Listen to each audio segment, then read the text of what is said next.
Mga rare, unique at endangered na hayop na matatagpuan sa tubig ng Spratlys at Kalayaan.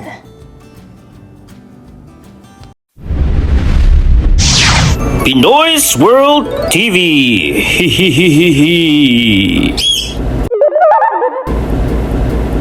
Number 15. Flower urchin. Sa unang tingin, parang nilagyan ng maliit na bulaklak ang sea urchin na ito. Pero, ang flower urchin or Toxopneustes pileolus ay isa sa mga hayop na talagang hindi dapat hawakan.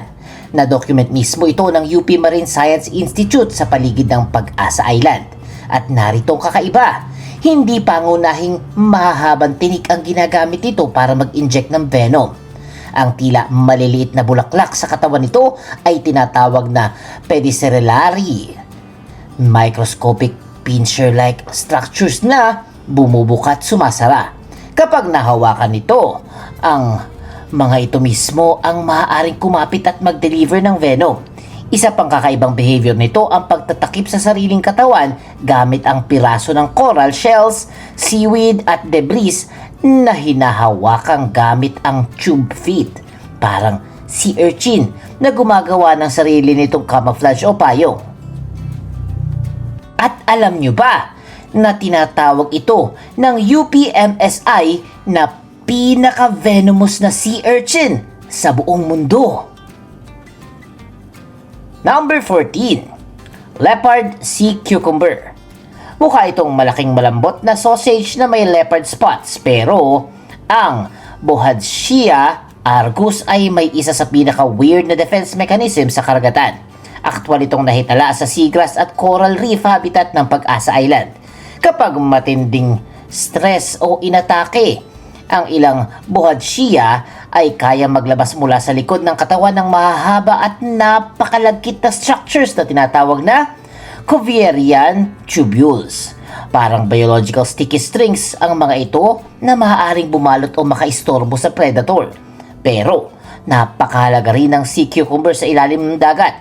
Nilulunok nito ang sediment, kinukuha ang organic material at nilalabas muli ang naprosesong buhangin. Kaya sa ecosystem, parang kombinasyon ito ng vacuum cleaner, recycler at soil processor, pero underwater version. Number 13. Textile cone snail. Ito ang patunay na hindi lahat ng magandang shell dapat pulutin. Ang textile cone snail or Conus textile kabilang sa cone snails na naitala sa marine mollusk biodiversity ng rehiyon ng Kalayaan. Para makahuli ng prey, meron itong specialized tooth na hindi ordinaryong ngipin. Isa itong hollow, barbed radular tooth na gumagana na parang kombinasyon ng harpoon at hypodermic needle. Ilalabas nito ang mahabang proboscis. Itututok ang tooth sa prey at mag-i-inject ng cocktail ng venom peptides na tinatawag na conotoxins.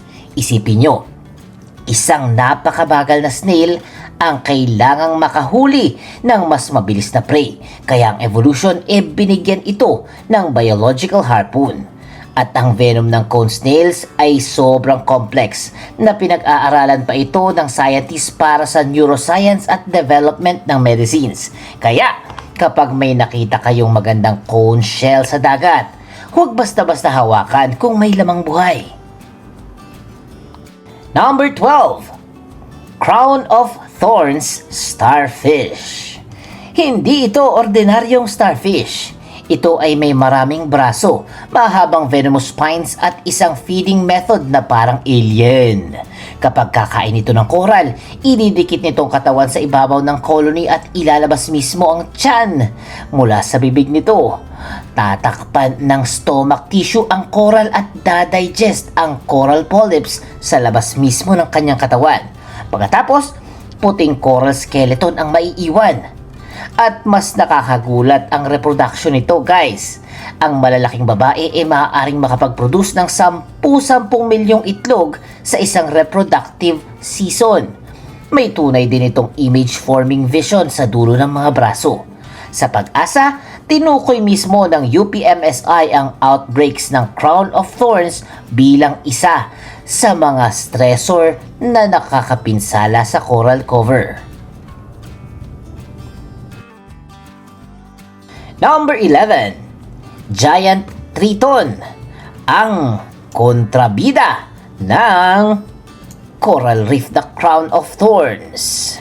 Ito ang Giant Triton or Charonia tritonis, isa sa pinakamalalaking predatory marine snails at kabilang sa gastropods na naitala sa Kalayaan Biodiversity Studies. Isa ito sa kakaunting predators na kayang umatake sa adult crown of thorns starfish. Pero, paano nakakain ng snail ang isang starfish na punong-puno ng venomous spikes? May napakalaking salivary glands ang giant triton. Pinapakita ng scientific research na maaaring may compounds ang secretion nito na tumutulong sa pag-immobilize ng prey at pagharap sa chemical defenses ng crown of thorns. Ibig sabihin, hindi lang ito magandang malaking shell. Isa itong natural na coral reef defender na posibleng tumulong sa pagkontrol ng isang coral-eating predator. Number 10, Painted Spiny Lobster. Naitala sa Pag-asa Reef Assessment ang Panolirus versicolor or Painted Spiny Lobster. Pero hindi ito katulad ng lobster na karaniwang nakikita natin sa cartoons. Wala itong malalaking claws. Sa halip, meron itong napakahabang matitigas at matitinik na antennae na nagsisilbing defense at sensory equipment. Mas kakaiba ang baby stage nito, guys. Kapag napisa ang itlog, hindi agad nagmumukhang miniature lobster. Tumaran ito sa Phylosoma larva, isang halos transparent, flat at leaf-like creature na inaanod sa open ocean. Sa Panolirus versicolor, ang larval phase ay maaaring tumagal ng humigit kumulang 6 hanggang 7 buwan bago mag-transform sa susunod na stage. Kaya ang isang lobster na makikita sa Kalayaan ngayon ay maaaring anak ng population na napakalayo. Dinala lamang ito ng ocean currents. Number 9, Boring Giant Clam. Huwag kayong magpaloko sa pangalan. Hindi boring dahil nakakaantok ha. Ang Tridacna crocea na aktwal na naitala sa Pag-asa Island ay tinatawag na boring giant clam dahil literal itong bumubutas sa coral limestone. At hindi lang simple pagkayod ang ginagawa nito ha. Napatunayan sa research na gumagamit ito ng acid secretion mula sa specialized boring organ para makatulong sa paghukay sa calcium carbonate ng rocks. Habang lumalaki, maaari itong maging halos nakabaon ng buo sa bato habang ang makulay na mantle lamang ang exposed sa sunlight. At bakit kailangan ito ng sunlight? Dahil may photosynthetic symbiotic organism sa tissues ng giant clam na nagbibigay dito ng malaking bahagi ng energy nito. Kaya meron tayong hayop na nakabaon sa bato, gumagamit ng acid at kumukuha rin ng energy mula sa araw. Parang solar lang ano. Number 8, China Clam. Isa sa mas bihirang giant clams na naitala sa Pag-asa surveys ang Hippopus porcelianus. Sa isang assessment sa Pag-asa, kabilang ito sa 6 na giant clam species na naitala sa lugar. Hindi ito simpleng version lamang ng ibang giant clam. Mas manipis at smoother ang shell nito kumpara sa malapit nitong relative na bear paw clam. Meron din itong maliliit na guard tentacles sa incurrent siphon na maaaring makatulong sa identification.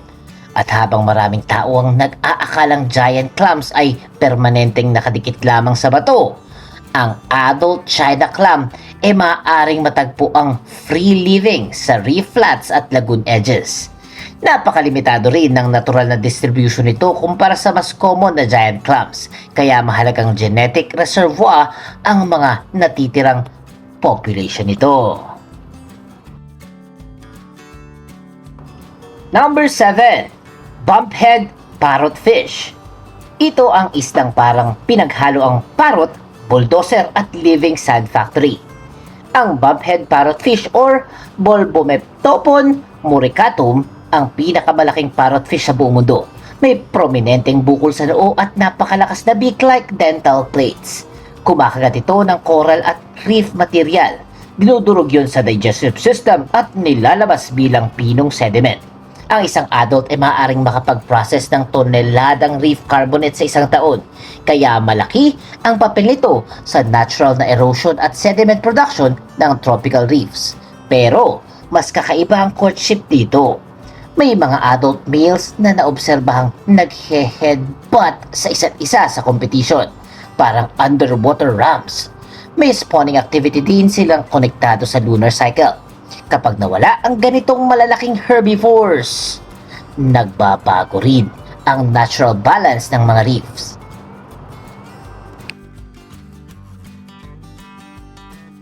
Number 6. Napoleon race or mameng. Ang humphead race, kilala sa Pilipinas bilang mameng, ay isa sa pinakamalaking reef fishes at kasalukuyang endangered. Pero, ang pinakakakaiba dito ay maaaring magbagong sex nito habang nabubuhay. Ang humphead race ay protogenous hermaphrodite. Maraming individual ang nagsasabing simula bilang female at ang ilan ay maaaring maging male kalaunan. Habang nagbabago, maaari ring magbagong kulay at maging mas prominent ang sikat nitong malaking bukol sa noo. At hindi ito mahina sa dangerous food. Kaya nitong kumain ng ilang toxic or venomous reef animals kabilang ang crown of thorns starfish. Kaya ang malaking mameng ay hindi lamang trophy-sized fish. Isa itong importanteng predator sa coral ecosystem at mabagal itong dumami. Dahilan kung bakit napakasensitibo nito sa overfishing. Number 5. Giant Oceanic Manta Ray. Para itong malaking ibong lumilipad sa ilalim ng tubig. Ito'y tinatawag din na Mobula birostris, ang pinakamalaking ray sa mundo at maaaring magkaroon ng wingspan na halos 8 meters. Pero sa kabila ng laki, zooplankton ang pangunahing pagkain nito. Ang dalawang paraan na parang sungay sa harap ng bibig ay tinatawag na cephalic lobes. Binubuka at ginagamit ang mga ito para i-channel ang plankton-rich water papasok sa bibig. At narito ang mas surprising. Kabilang ang manta rays sa mga isdang may pinakamalaking utak relative sa body size. At nagpapakita sila ng complex learning at social behavior.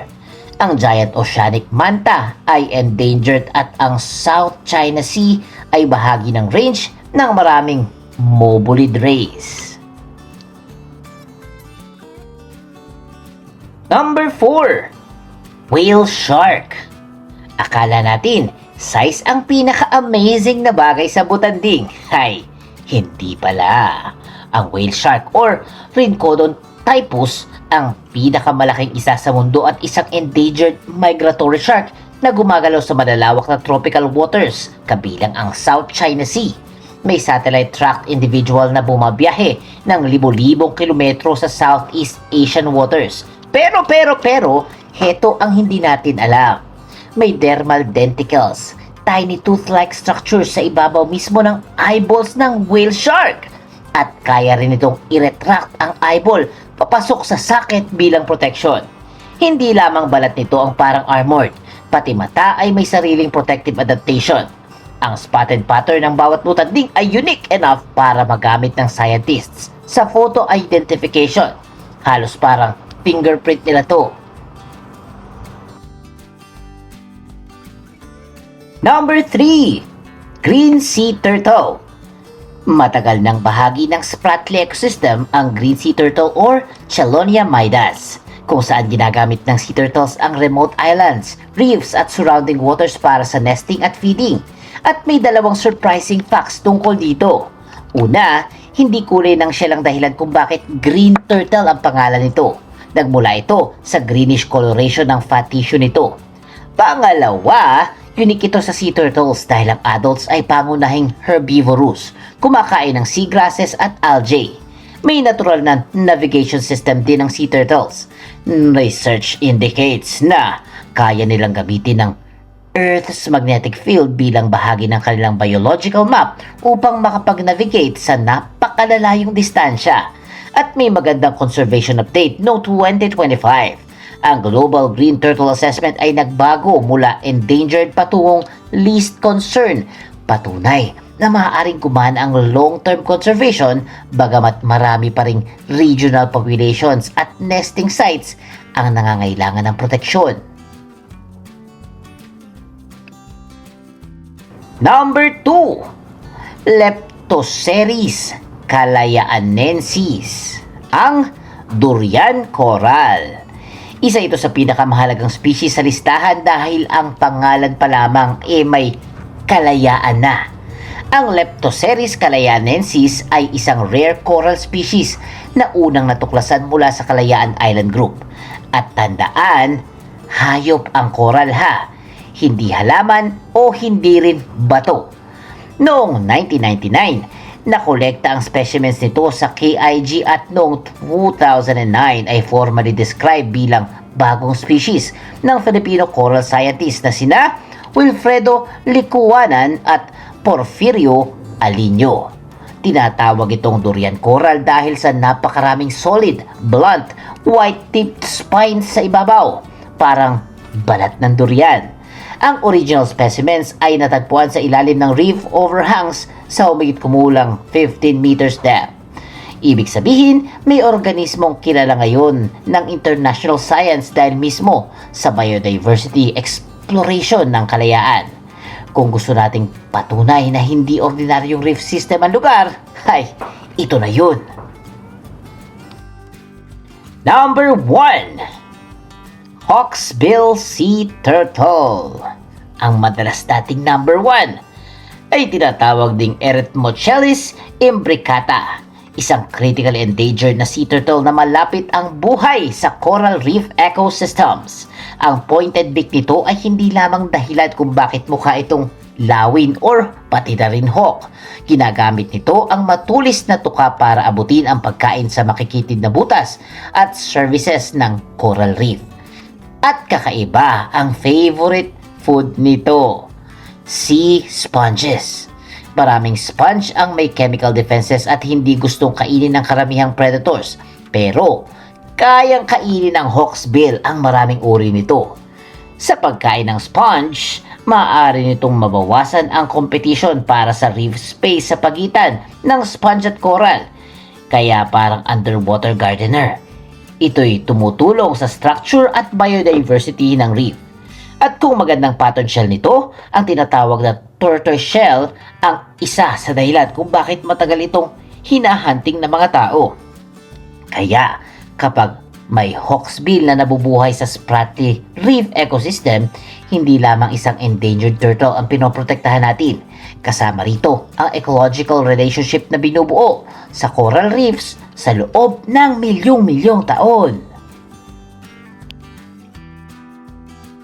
At yan ang mga rare, unique at endangered animals na matatagpuan sa Spratlys, Kalayaan at Pag-asa Island.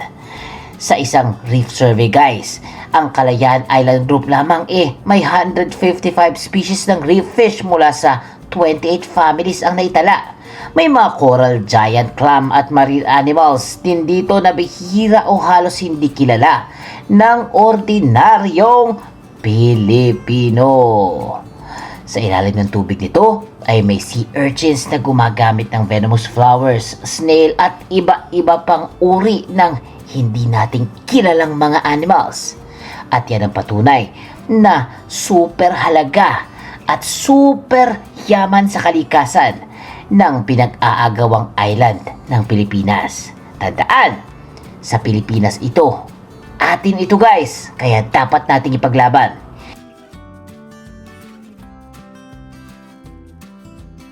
At kung nagustuhan nyo ang video natin for today, please comment Kalayaan Island, Spratly Island at Pag-asa at kung ano-ano pa ay sa Pilipinas lamang. At syempre, Huwag kalimutan mag-like, mag-share, mag-comment at mag-subscribe sa ating maliit na channel kasi may Pinoy doon, may Pinoy dito, may Pinoy dyan. At may Pinoy's World TV! Mag-subscribe, like, share, and comment na lang ha. Goodbye guys!